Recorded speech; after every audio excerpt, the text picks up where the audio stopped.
Oke, baik. Assalamualaikum warahmatullahi wabarakatuh. Perkenalkan, nama saya Kukuh Indra Maulana dari kelas SI 25B NPM 253111063. Di sini saya akan membahas tentang ekonomi Islam, yaitu mata kuliah pendidikan agama Islam. Dosen pengampunya Bapak Asgaf Hasnan Siregar.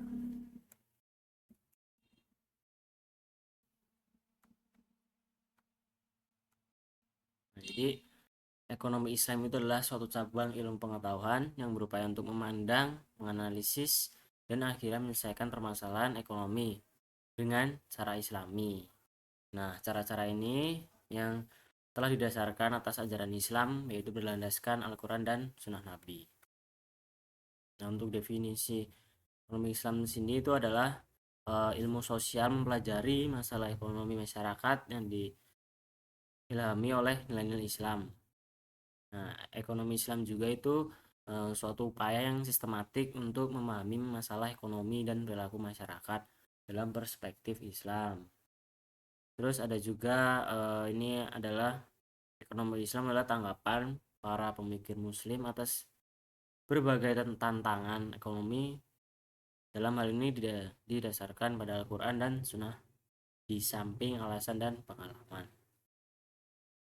Nah, terus ini ada tujuan ekonomi Islam, yaitu ada 6, yaitu ada meningkatkan ekonomi lebih makmur, menciptakan ekonomi yang adil dan merata, mewujudkan perekonomian yang stabil, mewujudkan perekonomian yang serasi, mewujudkan perekonomian yang menjamin kemerdekaan produksi, dan menciptakan ekonomi umat yang mandiri.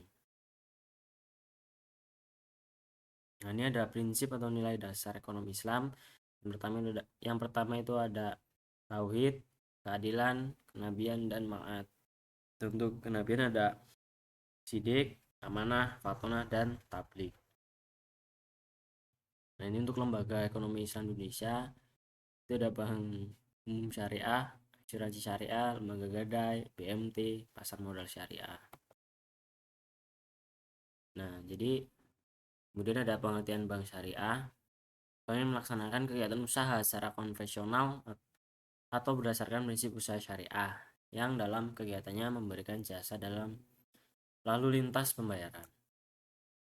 Ini ada prinsip syariah, itu ada 5 prinsip bank syariah, yaitu mudharabah yang artinya prinsip bagi hasil, musyarakah, murabahah, ijarah, wa etika.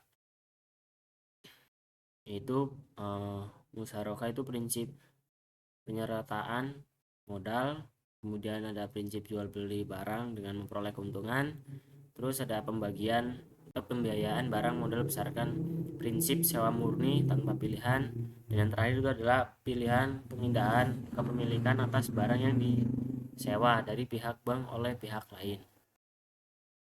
Terus ini ada peran bank syariah, yaitu berperan dalam menunjang pembangunan ekonomi bangsa Indonesia, terutama melalui upaya peningkatan peran pengusaha muslim dalam perekonomian nasional dan bertindak sebagai katalisator sebagai pengembangan lembaga-lembaga keuangan syariah di Indonesia.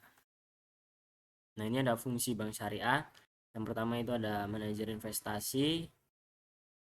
Nah, jadi bahwa bank syariah tersebut merupakan manajer investasi dari pemilik dana yang dihimpun karena besar kecilnya pendapatan atau dalam kurung bagi hasil yang diterima oleh pihak dana yang dihimpun sangat tergantung pada keahlian, kehati-hatian, dan profesional dalam bank syariah. Sudah ada jasa keuangan. Nah, bank-bank Islam juga menawarkan berbagai jasa-jasa keuangan lainnya untuk memperoleh imbalan atas dasar agensi kontak atau sewa. Kemudian ada investor, investasi yang sesuai dengan syariat tersebut meliputi akad murabahah, sewa-sewa, sewa menyewa, dalam kurung leasing, musyarakah, akad mudharabah, akad salam atau istina, pembentukan perusahaan atau akuisisi pengadilan atau kepentingan lain dalam rangka mendirikan perusahaan, memperdagangkan produk dan investasi atau memperdagangkan saham yang dapat diperjualbelikan. Terus ada fungsi sosial, ini konsep perbankan Islam mengharuskan bank-bank Islam memberikan pelayanan sosial, apakah melalui dana korot atau zakat dan dana sumbangan sesuai dengan prinsip-prinsip Islam. Terus ini ada definisi penggadaian syariah. Jadi menjadikan suatu benda berharga dalam pandangan syarah sebagai jaminan hutang dengan kemungkinan hutang tersebut bisa dilunasi dengan barang tersebut atau sebagainya.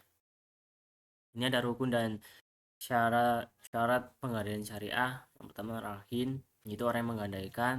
Murtahin, yaitu orang yang menerima gadai. Marhun, yaitu barang jaminan. Dan ini ada syaratnya, mempunyai nilai menurut syariat, harus ada waktu akad, harus bisa diserahkan seketika kepada murtahin atau wakilnya. Nah, terus ini ada marhun bih atau dain hutang, harus jelas rahim dan murtahin, harus tetap dapat dimanfaatkan, harus lazim atau mengikat pada waktu akad. Ijab dan kabul, pernyataan gadai dari para pihak. Keduanya jelas mengungkapkan keinginan atau akad rahan. Kesesuaian kabul dan ijab, masing-masing orang yang berakad mengetahui maksud lawannya. Persambungan kabul dengan ijab dalam majelis akad. Nah, ini ada pengertian baitul mal wat tamwil, jadi bilang BMT.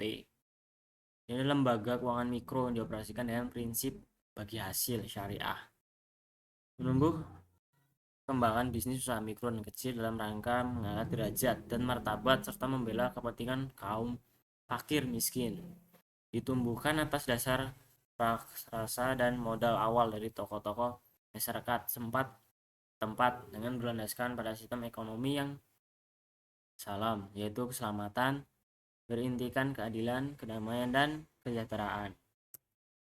Ini ada fungsi BMT, baitul mal. Bait itu sama artinya rumah, dan mal itu artinya harta. Jadi menerima titipan dana zakat, infak, dan sodako, serta mengoptimalkan distribusinya sesuai dengan peraturan dan amanahnya. Baitul tamwil, bait rumah, tamwil itu pengembangan harta, melakukan kegiatan pengembangan usaha-usaha produktif dan investasi dalam meningkatkan kualitas ekonomi pengusaha mikro dan kecil, terutama dengan mendorong kegiatan menabung dan menunjang pembiayaan kegiatan ekonominya. Nah, ini ada dasar hukum BMT. Itu ada di surat At-Taubah ayat 60 dan 103 yang menjelaskan tentang perintah berzakat, di mana pada zaman Rasulullah Baitul Mal didirikan dengan fungsi untuk menyimpan uang-uang zakat dan lainnya.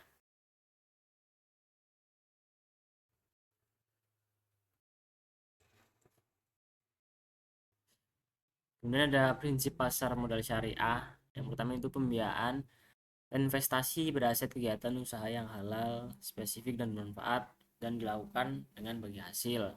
Jadi uang itu adalah alat bantu pertukaran nilai. Kemudian ada akad yang terjadi antara pemilik harta, investor dengan pemilik usaha. Terus ada investor dan emiten tidak boleh mengambil risiko yang lebih. Kemampuan dalam kurung maisir yang dapat menimbulkan kerugian yang sebenarnya dapat dihindari. Dan yang terakhir ada investor, komitmen maupun bursa dan self-regulation organization tentunya tidak boleh melakukan hal-hal yang menyebabkan gangguan yang disengaja atas mekanisme pasar, baik dari segi penawaran maupun dari segi permintaan. Oke, mungkin cukup sekian dari saya tentang ekonomi Islam. Kurang lebihnya mohon maaf apabila saya ada kekurangan tentang penjelasannya. Itu saja dari saya. Assalamualaikum warahmatullahi wabarakatuh.